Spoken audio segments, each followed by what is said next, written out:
যত বড় গুনাহগার হই না কেন তবুও তুমি আমার আল্লাহ।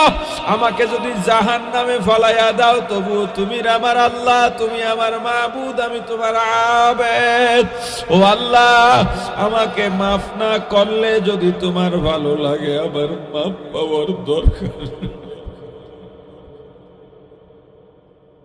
ও পয়গম্বর, জিনাকার যখন আমি আল্লাহকে এমন ভাবে ডাকতেছে, আমি আল্লাহর কুদরতি অন্তরের মধ্যে জোশ বেড়ে গেছে।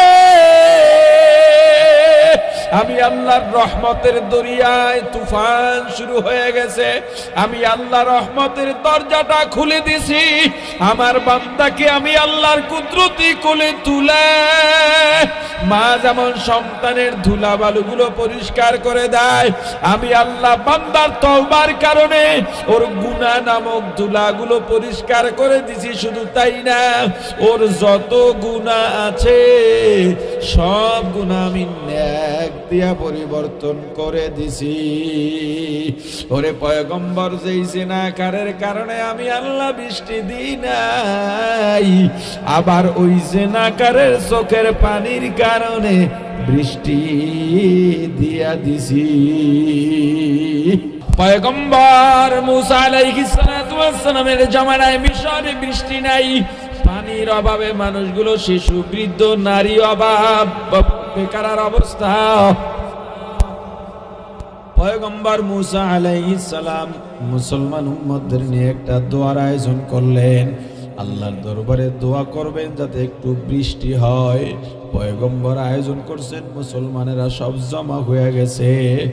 আল্লাহ জানায় দিলেন, ও পয়গম্বর, উমার মজলিসের মধ্যে একজন জিনাকার আছে, ওই জিনাকার যদি না উঠে আমি আল্লাহ বৃষ্টি দেব না।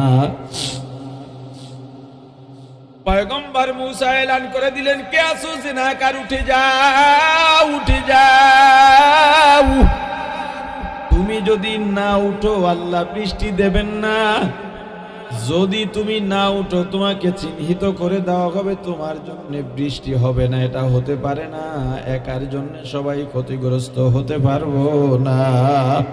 জিনাকারের তো খবর হয়ে গেছে। আরে আমি এলাকার মাতবর মানুষ, আমি এলাকার সবচেয়ে বড় নেতা, এলাকার মুরব্বী, হাজি সাহেব ছাড়া কেউ ডাকে না, কিন্তু আমি যে বড় অপদার্থ এটা তো কেউ জানে না। এখন যদি এখান থেকে উঠে যাই, আহারে যেই মানুষগুলো সম্মান করতো ওরাই আমাকে থুতু মারবে, জুতা মারবে, ধিক্কার দেবে। আবার যদি না উঠি তবু তো পয়গম্বর আমাকে